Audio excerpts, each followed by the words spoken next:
Hello friend, welcome है आपका brain booster coaching classes में। आज के इस वीडियो लेक्चर में हम समझेंगे some basic concept of chemistry के बारे में। तो सबसे पहले समझते हैं केमिस्ट्री होती क्या है। Define chemistry. तो chemistry is the branch of science which deal with the composition, structure and property of matter, जिसमें हम कंपोजिशन, स्ट्रक्चर और प्रॉपर्टी ऑफ मैटर के बारे में साइंस में स्टडी करते हैं, उसे हम केमिस्ट्री कहते हैं।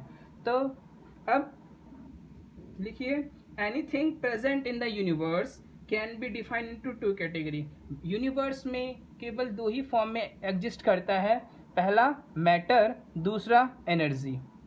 तो मैटर क्या होता है? एनीथिंग विच ऑक्यूपाई स्पेस, जो स्पेस घेरता है। जैसे कि मान लीजिए कलर है, तो ये क्या कर रहा है? इतना स्पेस कवर कर रहा है, तो ये क्या हो जाएगा हमारा? मैटर। एनर्जी क्या होती है? Energy can not be created nor be destroyed. ना तो एनर्जी को हम बना सकते हैं, ना उसे खर्च कर सकते हैं, बस it can only be transfer one form to another. उसे एक फॉर्म से अनदर फॉर्म तक हम ट्रांसफर कर सकते हैं। अब आइंस्टीन ने अब बताया गया था, एनर्जी जो होती है, mass, matter and energy are interconvertible. जो मेटल और एनर्जी है वो आपस में इंटर कन्वर्टेबल होता है। किसने दिया था? आइंस्टीन ने दिया था। आइंस्टीन ने बोला था कि E=mc²। उन्होंने बोला था कि मैटर को एनर्जी में और एनर्जी को मैटर में हम कन्वर्ट कर सकते हैं। किसके द्वारा? E=mc²। ई क्या है इसमें? ई हमारा एनर्जी है, m क्या है? m हमारा मास है, c क्या है? स्पीड ऑफ लाइट है। हमें पता है स्पीड ऑफ लाइट कितनी होती है? 3.3 × 10⁸ मीटर पर सेकेंड। अब बोला गया है ये एनर्जी मास के इक्वल कब होगा? जब c की वैल्यू 3 × 10⁸ मीटर पर सेकेंड से तेज हो। तो इतना तो पॉसिबल नहीं है, ठीक है। तभी भी energy and matter are inter conventional to each other, given by the Einstein, E=mc²। अब कुछ इसके यूनिट समझ लेते हैं। जैसे एनर्जी है, तो एनर्जी की ऐसा यूनिट क्या होती है? एनर्जी की ऐसा यूनिट होती है जूल, और मास की ऐसा यूनिट होती है kg, और स्पीड की ऐसा यूनिट होती है मीटर पर सेकेंड। यहाँ तक समझ में आया?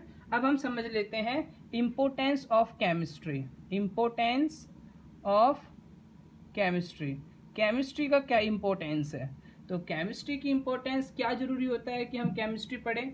तो बिना केमिस्ट्री के, जैसे हम जानते हैं कोई भी मेडिसिन लेते हैं, मेडिसिन, तो मेडिसिन बनता किससे? केमिकल प्रोसेस से।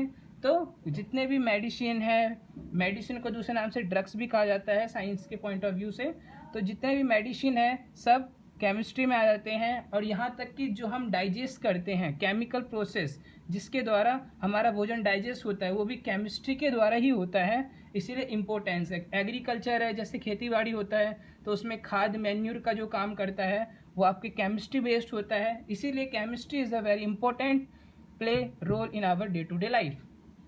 ओके, तो समझ में आया? तो 2-4 पॉइंट लिख लीजिए, बहुत इंपॉर्टेंट है। पहला पॉइंट लिखिए, chemistry play important role in all other branch of science like physics, bio, geological, etc, and also major role in field of agriculture like manure, fertilizer, and next, chemistry play important role a control in field of food, health and medicine। तो यहाँ तक समझ में आया importance of chemistry. अब हम कुछ थोड़ा सा और बात कर लेते हैं। बात करते हैं नेचर ऑफ मैटर।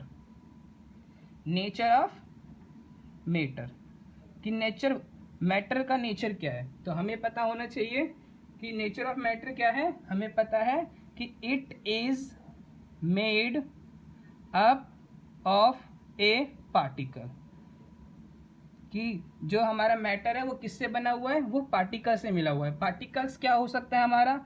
या तो एटम्स हो सकते हैं या मॉलिक्यूल्स हो सकते हैं। तो समझेंगे पार्टिकल्स में एक एटम्स हो सकता है, दूसरा मॉलिक्यूल्स हो सकता है।